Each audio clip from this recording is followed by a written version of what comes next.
Hey guys, অবশেষে চলে আসলাম কক্সবাজারে লাইফের দ্বিতীয়বার, কিন্তু এবারকার ফিলিংসটা একদম আলাদা। এই ট্রিপটা শুধু ঘুরতে আসে না, কিছু সুন্দর মুহূর্ত আর শান্তি জমা করাও। আজকের ডে ওয়ান ব্লগে আপনারাও থাকবেন আমার এই ছোট ছোট সুন্দর মোমেন্ট গুলোর সাথে। So let's start this beautiful journey together. আসসালামু আলাইকুম, কি অবস্থা সবার? আশা করছি সবাই অনেক বেশি ভালো আছেন। আমিও আল্লাহর রহমতে অনেক ভালো আছি। সাডেন প্ল্যান করে কক্সবাজার আসার সিদ্ধান্তটা নেওয়া হয়। রাত 11টার গাড়িতে উঠে ভোর 4টা বাজে আমরা কক্সবাজার গিয়ে ঠিকঠাক ভাবে পৌঁছাই। সুগন্ধা বিচের খুব কাছাকাছি এই অপেলিয়া বিচ রিসোর্টে আমরা উঠি। অ্যান্ড সেখানে যাওয়ার পর যে সব ফর্মালিটিস গুলো আছে সেগুলো আমার আব্বু পূরণ করে নিচ্ছিল। দেন ওরা আমাদেরকে ওয়েলকাম ড্রিঙ্কস হিসেবে এই ঠান্ডা ঠান্ডা শরবতটা সার্ভ করে। তারপর রুমে গিয়ে তো একদম টায়ার্ড হয়ে ঘুমিয়ে পড়েছিলাম। সকালে ঘুম থেকে উঠে রিসোর্টের পাশে একটা রেস্টুরেন্টে নাস্তা করার জন্য চলে এলাম। নাস্তা শেষ করে আমরা আবার রুমে যাই। গিয়ে রেডি হয়ে এরপর আমরা বিচের দিকে রওনা দিলাম। সারা রাত জার্নি করে না ঘুমাতে পেরে শরীরটা খুবই টায়ার্ড লাগছিল, কিন্তু এই দৃশ্যটা দেখার পর অটোমেটিক শরীরে একটা এক্সাইটমেন্ট কাজ করে, মানে তখন আর কোনো ক্লান্তি থাকে না। বিচে এসে তো দেখলাম এখানে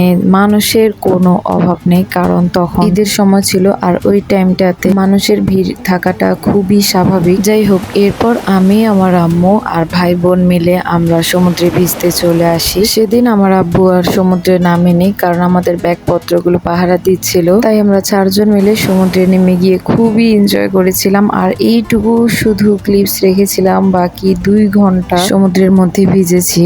তখন তো ফোন ছিল না হাতে, না হলে দেখাতে পারতাম কি পরিমাণ এনজয় করেছিলাম আমরা। কক্সবাজার এসে ভাইরাল আনারকলি ফলটা ট্রাই করেনি এমন মানুষ খুঁজে পাওয়া মুশকিল। এটার প্রাইসও মোটামুটি ভালোই ছিল, 30 টাকা করে নিয়েছিল পার পিস আমাদের থেকে। এটা খাওয়ার পর আমার কাছে খুবই ভালো লেগেছে, টক মিষ্টি ছিল।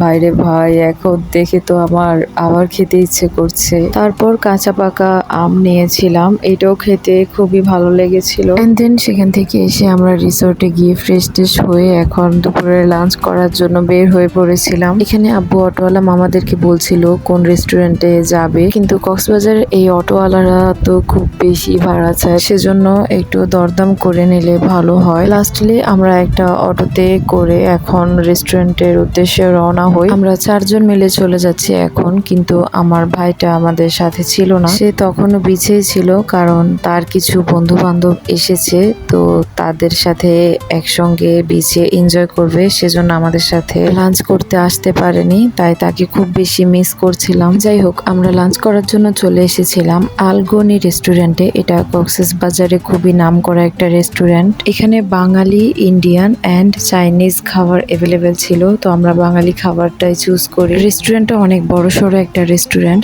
আর এখানে তারা খুবই হাইজেন মেনটেন করে। মেনুতে দেখি খাবার সিলেক্ট করার সাথে সাথেই আমাদের সবগুলো খাবার তারা এক এক করে সার্ভ করে। আর এদিকে আমার ছোট বোন মোরগ পোলাও নিয়েছিল, আর আমরা নিয়েছিলাম ভর্তার প্ল্যাটার। তো আমি এক এক করে সবগুলো ভর্তা ট্রাই করে নিচ্ছিলাম। এটা কিসের ভর্তা ছিল আমার ঠিক মনে নেই, তবে অনেক মজা ছিল। আর এটা ছিল শাক ভাজি, শাক ভাজিটাও মোটামুটি ভালোই ছিল।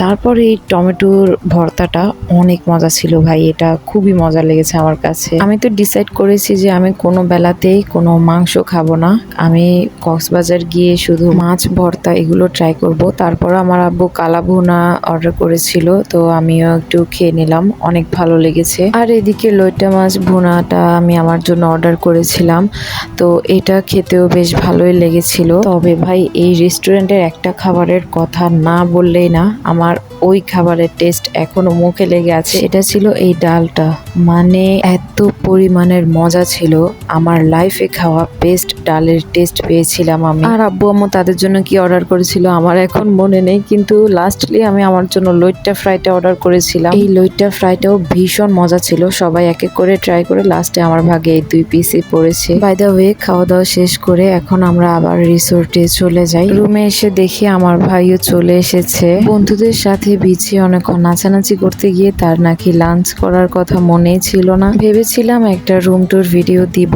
কিন্তু রুমে যাওয়ার পর আমরা রুমটাকে যে পরিমাণ অগোছালো করে রেখেছি সেটা আর দেখানোর মতো ছিল না। আসলে ঘুরতে গেলে নিজেদের রুমে সবকিছু একটু অগোছালো হবে, এটা খুবই নর্মাল। যাই হোক, দুপুরে রুমে এসে রেস্ট করার পর রেডি হয়ে বের হয়ে পড়লাম। এখন আবার সুগন্ধা বিচের দিকেই যাব। সকালবেলা তেমন কোনো ছবি আমরা তুলিনি, সেজন্য এখন সুন্দরভাবে রেডি হয়ে যাচ্ছি। আগে থেকে ভেবে রেখেছি যে প্রথমে ঝাউবাগানের ওখানে কিছু ছবি তুলবো, এরপর বিচে গিয়ে কিছু ছবি তুলবো। ঝাউবাগানে এসে তো অনেক বেশি গরম লাগছিল, কারণ সেখানে কোনো বাতাস ছিল না।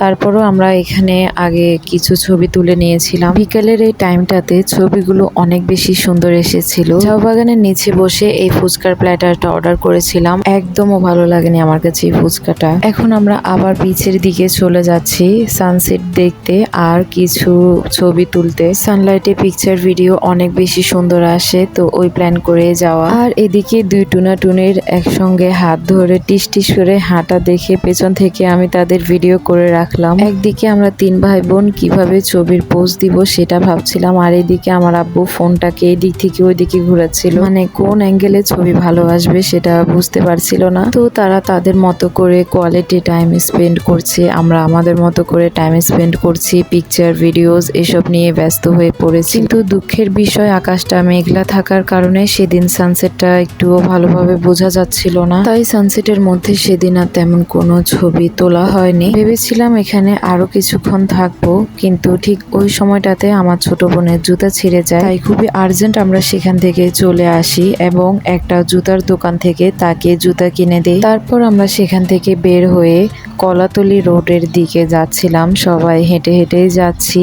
তখন সন্ধ্যাবেলা, আবহাওয়াটা খুবই ঠান্ডা ছিল, অ্যান্ড ওই টাইমটাতে রাস্তাঘাটে মানুষজন একটু কম ছিল। আর এটা হচ্ছে ডলফিন মোড়। এই মোড়টা দেখতে কার কার ভালো লাগে আমাকে একটু কমেন্ট করে জানাবেন। কক্সবাজার মেইনলি সামুদ্রিক মাছ আর শুটকির জন্য খুবই ফেমাস। তো এখন আমরা সামুদ্রিক মাছ ট্রাই করার জন্য মাছের যে সেক্টর সেখানে চলে এসেছি। একদম তরতাজা টাটকা টাটকা মাছ দেখে খুবই ভালো লাগছিল, কিন্তু দামও ছিল প্রচুর। তারপরও না খেলে তো আর হবেই না। আমি তো আগে থেকে ডিসাইড করে রেখেছিলাম যে আর কিছু খাই আর না খাই, অক্টোপাস আমি মাস্ট ট্রাই করবো। সেজন্য 1 কেজি পরিমাণের অক্টোপাস নেওয়া হয়েছিল। তো 1 কেজির দাম রেখেছিল 1000 টাকা। সাথে নিয়েছিলাম মিডিয়াম সাইজের একটা কোরাল মাছ আর কাঁকড়া। কোরাল মাছটাকে বারবিকিউ করার জন্য দিয়ে দিয়েছিলাম, আর বাকি মাছগুলো আমাদেরকে ফ্রাই করে দেওয়া হয়েছে। অর্ডার করার আধা ঘন্টা পরে অক্টোপাস ফ্রাই দেওয়া হয় প্রথমে, তো আমরা সেটাই ট্রাই করছিলাম। মানে যে পরিমাণ এক্সপেকটেশন নিয়ে এটা অর্ডার করেছিলাম, ভেবেছিলাম অনেক বেশি মজা হবে, কিন্তু অতটাও ভালো লাগেনি। মানে যতটা আমি আশা রেখেছিলাম ততটাও না।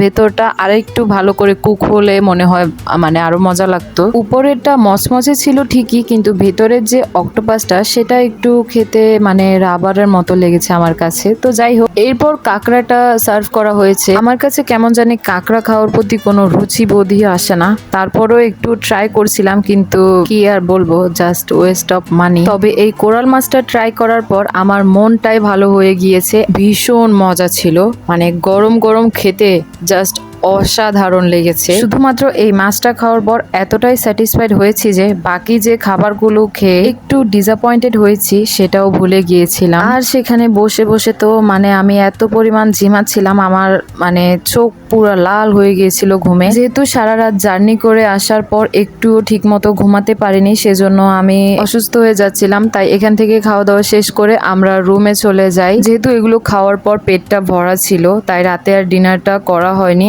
একদম ক্লান্ত শরীর নিয়ে ঘুমিয়ে পড়ি। এটাই ছিল আমার কক্সবাজারের ডে 1 ব্লগ। তাই আজকের ভিডিওটা এখানেই শেষ করছি। ইনশাআল্লাহ চেষ্টা করব খুব শীঘ্রই কক্সবাজারের দ্বিতীয় দিনের ব্লগটা আপলোড করা। ভিডিওটা ভালো লাগলে অবশ্যই একটা লাইক, কমেন্ট এন্ড শেয়ার করে যাবেন। Thanks for watching, take care, আল্লাহ হাফেজ।